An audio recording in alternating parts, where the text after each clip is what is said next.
Welcome all of you. सभी का बहुत बहुत स्वागत है लिटरेसी पार्क में एक बार फिर से। सबसे पहले तो छठ पूजा की बहुत सारी शुभकामनाएं आप सभी को, और उम्मीद करते हैं कि घर में जहां कहीं भी आप लोग होंगे सकुशल होंगे, अच्छे से होंगे, स्वस्थ होंगे। चूंकि जैसा कि आप जानते हैं क्या कि मैं आपका दोस्त, आपका टीचर, आपका शिक्षक अमित रंजन, इससे पहले भी लिटरेसी पार्क में एक चैप्टर आपको हम पढ़ा चुके हैं। अब उसी क्रम में चूंकि पढ़ाई भी रुकनी नहीं चाहिए, त्योहारों के समय में पढ़ाई पर कोई असर नहीं होना चाहिए, इसलिए ऑनलाइन प्लेटफॉर्म से एक और चैप्टर के साथ मैं आपके समक्ष प्रस्तुत हूँ। तो बिना ज्यादा समय की बर्बादी किए हुए आपके अगले chapter how to tell wild animal, जैसा कि आप बोर्ड पर देख भी रहे हैं, how to tell wild animal, इस चैप्टर की तरफ हम लोग मूव करते हैं। How to tell wild animal ये जो चैप्टर है, जैसा कि आप ऊपर कैप्शन में देख भी रहे हैं क्या कि इस चैप्टर में दिया हुआ है कि ये जो चैप्टर है ये हाईली ह्यूमरस है। मतलब क्या कि if we talk about the wild animals, हमेशा जब भी हम वाइल्ड एनिमल्स की चर्चा करते हैं तो हमारे मन में डर, भय, संशय रहता है कि किस प्रकार का एनिमल होगा, इससे हमें कितना खतरा है, और हम लोग डर जाते हैं। छोटे बच्चे तो अक्सर डर जाते हैं, लेकिन आजकल छोटे या बड़े जो भी उम्र के लोग हो वो डरते हैं, क्योंकि जो खतरनाक जानवर होते हैं उनसे डरना स्वाभाविक है। लेकिन यहाँ पर खतरनाक जानवर को किस प्रकार से पेश किया गया है वो अपने आप में एक बहुत ही अद्भुत कला है इस पोएट का, जिन्होंने इनको इस पोएम को लिखा है। ठीक है, तो सबसे पहली बात यह है क्या कि ये हाईली ह्यूमरस है, मतलब इसको हंसी मजाक के लहजे में समझाने की कोशिश की गई है पोएट के द्वारा। ठीक है, तो पोएट पे तो बाद में आएंगे, पहले पोएम का एक्सप्लेनेशन जो हम आपको समझाने का कोशिश कर रहे हैं। पहले देखिए इसमें जैसा कि दिया हुआ है, जैसा कि इसमें दिया हुआ है कि if ever you should go by chance to jungles in the east, अगर कभी भी आपको भविष्य में कभी भी ईस्टर्न साइड के तरफ के जो जंगल्स होते हैं, जैसे क्या कि आप देखिए क्या कि भारत पाकिस्तान का जब बंटवारा हुआ तो ईस्ट पाकिस्तान और वेस्ट पाकिस्तान में इंडिया जो है वो डिवाइड हो गया। दो कंट्रीज जो है एक ईस्ट साइड से और एक वेस्ट साइड से डिवाइड होकर के निकल गए। तो अगर आप ईस्टर्न साइड की चर्चा करें तो ईस्टर्न साइड्स में आपको जो खतरनाक जानवर है, खास करके द रॉयल बंगाल टाइगर, ये आपको ज्यादातर देखने के लिए मिलते हैं। तो शायद ऐसा देखने में लग रहा है, अभी तो आगे बढ़ेंगे तो पता चल जाएगा क्लियर, लेकिन यहाँ ये जो ईस्ट का जो जिक्र किया है इससे ये पता चल रहा है कि शायद कुछ रॉयल बंगाल टाइगर या फिर एशियन लायंस के बारे में ही चर्चा किया गया होगा। तो पहला लाइन क्या बोल रहा है कि if ever you should go by chance to jungles in the east, कभी भी आपको ऐसा मौका मिलता है, कभी भी आपको ईस्टर्न साइड की तरफ जो ईस्ट एशिया है उधर की तरफ के जंगलों को घूमने का कभी मौका मिलता है, और अगर आप उधर जाएंगे तो आप क्या देखेंगे, अगर आप उधर जाएंगे तो आप क्या देखेंगे, आप देखेंगे सबसे पहले क्या देखेंगे कि and if there should you to advance a large and tawny beast, एक भयंकर, एक बड़ा विशालकाय जानवर आपको देखने के लिए मिलेगा, खतरनाक जानवर देखने के लिए मिलेगा। और वो कौन सा जानवर है, तो वो कौन सा जानवर है वो आपको जानने के लिए आप एडवांस में उसका सबसे पहले है क्या कि पता लगा सकते हैं, एडवांस में उसको आप इमेजिन करके चल सकते हैं क्या कि भाई ईस्टर्न साइड की बात हुई है तो कौन सा खतरनाक जानवर हो सकता है, तो वो कोई टॉनी बीस्ट है, मतलब कि खतरनाक ही है। And if he roars at you as you are dying, और वो जानवर आपको देख करके अगर दहाड़ता है, और इतना तेजी से, इतना टेरराइजिंग वे में दहाड़ता है कि उसका दहाड़ने का आवाज मात्र सुन करके ही आपको ऐसा लगता है क्या कि मेरी जान निकल गई, आप मरने के करीब आ गए। ऐसा होता नहीं है एक्चुअली में, लेकिन पोएम में दिया गया है कि यू आर डाइन, मतलब क्या कि आप मरने जैसे हो गए हो, आप मरने वाले हो। You will know it is the Asian lion, तो आप समझ जाइएगा कि ये कोई और जानवर नहीं है, ये एशियन लायन का जिक्र किया जा रहा है फर्स्ट स्टैंजा में।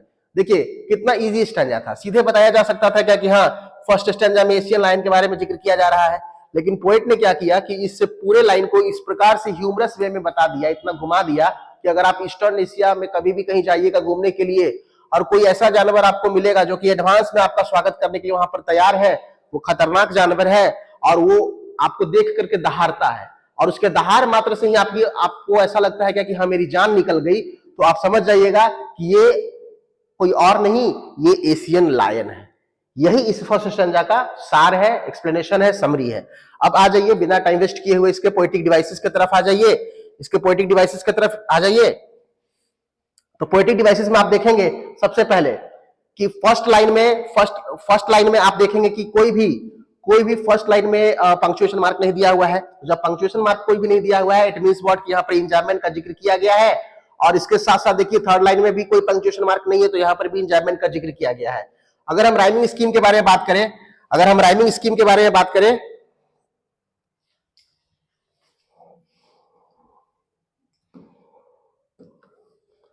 तो आप देखिए कि चांस को अगर हम ए नाम देते हैं और ईस्ट को बी नाम देते हैं, तो देखिए चांस और एडवांस दोनों राइम कर रहा है आपस में, चांस और एडवांस, क्योंकि दोनों का लय, दोनों का जो सुर है एक जैसा मिल रहा है। तो चांस को जब ए नाम दिए हैं तो एडवांस को भी ए नाम देंगे, और ईस्ट को जब बी नाम दिए हैं तो बीस्ट को भी बी नाम देंगे, क्योंकि दोनों का राइम सेम है, ईस्ट और बीस्ट का राइम सेम है। तो बीस्ट का भी जो नाम हो जाएगा वो बी हो जाएगा। और डायन और लायन ये दोनों सेम है, तो इसको नाम सीसी दे देंगे। तो इट मींस व्हाट कि इसका राइमिंग स्कीम जो है इस स्टैंजा का वो क्या हो जाएगा, ए बी सी सी, ए बी सी सी इसका राइमिंग स्कीम हो जाएगा। फर्स्ट स्टैंजा का rhyming scheme A B C C हो जाएगा। ऐसे तो सारे स्टैंजा का यही राइमिंग स्कीम है, लेकिन आगे हम लोग देखते हुए चलेंगे। उसके बाद आपको यहाँ पर एक और चीज देखने की जरूरत है कि आपको बहुत सारा यहाँ पर आप देखिए कि बहुत सारा एसोनेंस का जिक्र किया गया है, बहुत सारा एसोनेंस है। ओ और भी एसोनेंस होगा, वो आप देख सकते हैं। हम अगर बताने लगेंगे तो वीडियो बहुत ज्यादा लंबा हो जाएगा, इसलिए आप देखिए कि एसोनेंस का जिक्र कहाँ बहुत ज्यादा किया गया। यहाँ पर भी देखिए आपको बहुत सारा एसोनेंस मिल जाएगा देखने के लिए, जैसे कि यहाँ पर एसोनेंस आप देख सकते हैं, बहुत सारा एसोनेंस देखने के लिए आपको मिल जाएगा। उसके बाद आगे यहाँ पर बात किया जाए कि यू एज यू आर, ये जो जिक्र किया गया है यहाँ पर आपको एलिट्रेशन देखने के लिए मिलेगा, क्योंकि दो बार जो है यू का रिपीटेशन किया गया है। सेम लेटर्स जो है, सेम राइमिंग लेटर्स जो है यहाँ पर यूज किया गया है, इसलिए यहाँ पर एलिट्रेशन का ट्रेसेस देखने के लिए मिल जाएगा। तो आई होप कि फर्स्ट स्टैंजा आपको क्लियर हो गया होगा। अब बिना ज्यादा टाइम वेस्ट किए हुए हम लोग सेकंड स्टैंजा की तरफ मूव करेंगे, और जैसे सेकंड स्टैंजा की तरफ मूव करेंगे, सेकंड स्टैंजा में आप देखिए कि और if some time when roaming round a noble wild beast greets you, कभी कभी क्या होगा कि जब आप आसपास घूमने के लिए निकले, भ्रमण करने के लिए निकले, घूम रहे हैं, टहल रहे हैं, तो एक नोबल वाइल्ड बीस्ट मिल जाएगा। अगर आपको एक नोबल वाइल्ड बीस्ट मिलेगा, क्योंकि वाइल्ड एनिमल्स नोबल कभी होते नहीं है, लेकिन यहां पर पोएट का ये खूबसूरती है कि उन्होंने इस पोएम में वाइल्ड को भी नोबल बता करके संबोधित किया है। ठीक है, तो कोई नोबल बीस्ट मिल जाएगा, मतलब जंगली शिकारी जानवर मिल जाएगा, जो कि आपको देख करके आपको ग्रीट करे, ठीक है, आपका अभिवादन करे, with black strips on a yellow ground.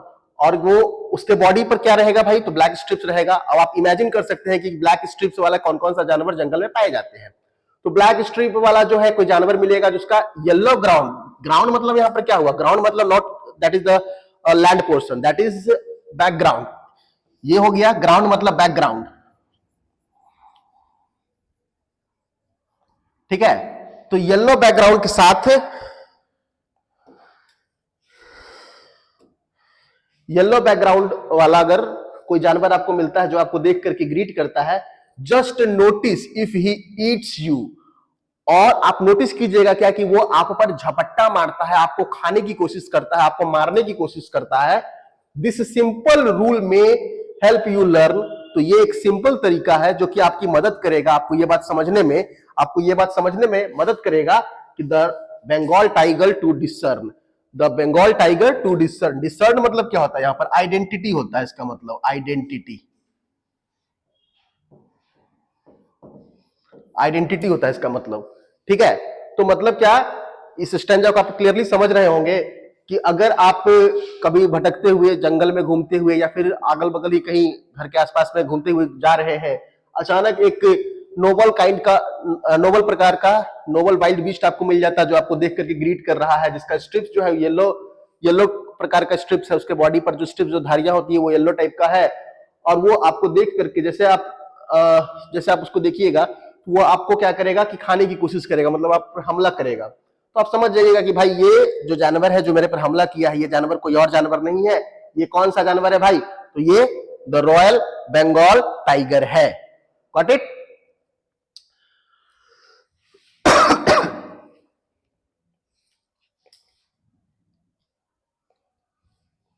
अब इसको देखिए फिर,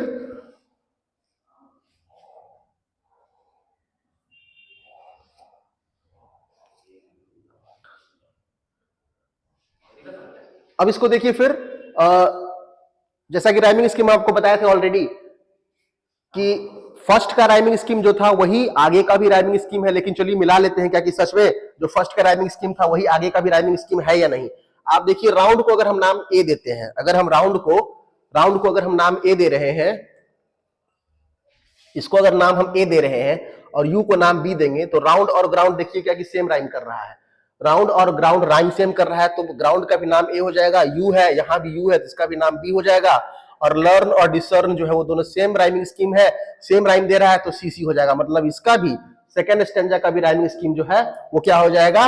ए बी सी सी, यही राइमिंग स्कीम सेकंड स्टैंजा का हो जाएगा।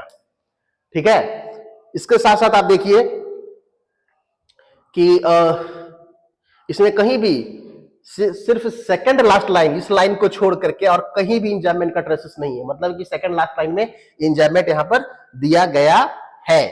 तो एक पोएटिक डिवाइस आपको यहां पर क्या देखने के लिए मिल रहा है? इंजैममेंट देखने के लिए मिल रहा है।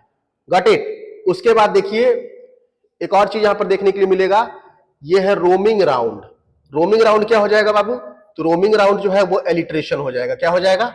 एलिट्रेशन हो जाएगा, क्योंकि यहां पर सेम साउंडिंग लेटर जो है वो राइम कर रहा है, रोमिंग और राउंड, तो ये आपका क्या हो जाएगा? एलिट्रेशन हो जाएगा।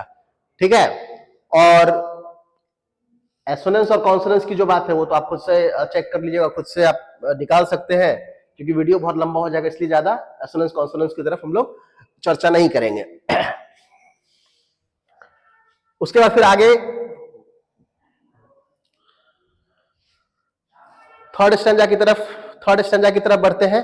और थर्ड स्टैंजा में जब हम देखेंगे तो क्या है? इफ स्ट्रोलिंग फोर्थ, स्ट्रोलिंग मतलब move forward, if strolling fourth, टहलने के दौरान, वॉकिंग के दौरान, अ बीस्ट यू व्यू, अगर आपको कोई जंगली जानवर दिखता है, whose hide with spots is peppered, जिसका जो हाइड मतलब क्या हो गया? हाइड मतलब that is not a hide, मतलब यहां पर हाइड मतलब छुपना नहीं हुआ, यहां पर हाइड मतलब क्या हो गया? यहां पर हाइड मतलब हो गया उसका बॉडी का कलर, विथ स्पॉट्स, जिस पर स्पॉट्स है, धारियां हैं, इस पेपर जो कि छुपा हुआ है, as soon as he has left on you, यहां पर लेफ्ट जो है, एक बात यहां पर ध्यान देने की बात है कि लेफ्ट का स्पेलिंग यहां पर LEPT होगा, LEPT होगा, लेकिन पोएट ने क्या किया है कि LEPT लिखा है। क्यों? क्योंकि पोएट के पास पोएटिक लाइसेंस होता है, वो वर्ड्स के साथ थोड़ा बहुत खिलवाड़ कर सकते हैं ताकि उसको थोड़ा सा सुंदर बनाया जा सके, पोएम में थोड़ा सा राइमिंग स्कीम को मेंटेन किया जा सके। तो यहां पर लेफ्ट जो है उसका स्पेलिंग ये होगा एक्चुअली में, लेकिन दिया हुआ ये है, तो ये गलत आप नहीं कहेंगे, पोएम में सही ही है। ठीक है, तो as soon as he has left on you, अगर मान लीजिए क्या कि वो आपकी तरफ अटैक करता है, you will know it is the leopard, तो आप समझ जाइएगा कि ये कोई और जानवर नहीं है, ये लेपर्ड है। जैसा कि आप फिगर में भी देख सकते हैं ये लेपर्ड है। It will do not good to roar with pain. अब यहां पर देखिए इट को क्या किया है? एपोस्ट्रोफी देकर के आई को गायब कर दिया है, तो ये भी जो है पोएम का ही हिस्सा है। पोएम की खूबसूरती को बनाने के लिए यहां पर पोएट ने इस प्रकार से इस्तेमाल किया है। तो it will do not good to roar with pain, अगर आप मान लीजिए क्या कि लेपर्ड को देख करके आप जोर जोर से चिल्लाइएगा, आपको ऐसा लगेगा क्या कि चिल्लाने से लेपर्ड जो भाग जाएगा, मेरी जान बच जाएगी, तो फिर आप गलतफहमी में है, आप गलती कर रहे हैं। It will no good to you, यहां पर पोएट ने क्या किया है? चेतावनी दिया है। किसको? हम लोगों को, जो हम लोग क्या करते हैं, लेपर्ड को देख करके जोर जोर से चिल्लाने लगते हैं कि बचाओ बचाओ, ऐसे आपको नहीं चिल्लाना है। Do not good to roar मतलब चिल्लाना सही नहीं है, अच्छा नहीं है।